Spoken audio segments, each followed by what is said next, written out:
I understand there's all kinds of stuff that's out there that's presented as, facts that Darwinian evolution is true. I understand that there's tons of stuff, like what brand of floor wax you choose. It's like... Yeah, and so why do you keep throwing Darwin's name into this?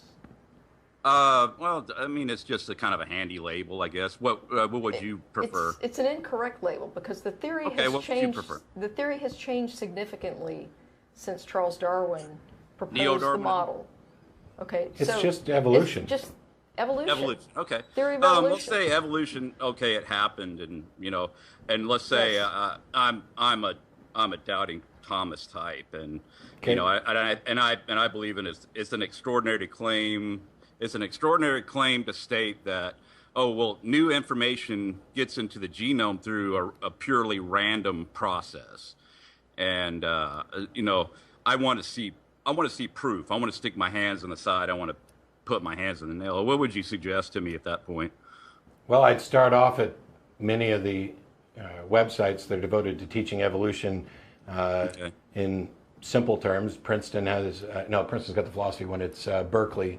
It has a really good evolution site. There's also talkorigins.org. But there's a number of really kind of straightforward explanations. If you want something that's kind of like, the hole in the hand type thing, then I would take a look. Direct observation. I would take a look at Ken Miller and what he's talked about with regard to chromosome 2, the fusing of chromosome 2, and how we've determined that actually happened. But everything that you've given me so far up to this point is just merely a claim. There's two issues here. First of all, that there's a claim, okay? And the second is that you hear the claim and you don't know how to evaluate the evidence. All right, so there's something we all have to... I'm not going to get to evaluate the evidence at all. I have to Why take not? it through a third party. Why not? No, because in every peer-reviewed paper, they're going to describe the methods they used to make this discovery, to carry out whatever experiments or anything that they had to do in order to come up with whatever it is they're claiming here. I mean, the people who go to college don't just read a book and say, these dating methods are correct. You can actually test these dating methods. Yeah. You can also investigate fossils. You can also look at the DNA. I mean, this is not just a claim to say, here's chromosome 2 and it fused. They're not just making a claim. They're providing the evidence. Hang on.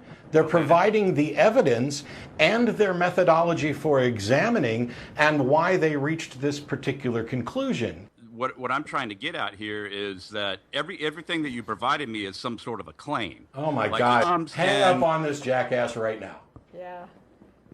Paying for stuff at the barrel of a gun. Talk Origins is free, by the way. Yeah. Not only that, but there are peer-reviewed periodicals. Science Magazine, for example.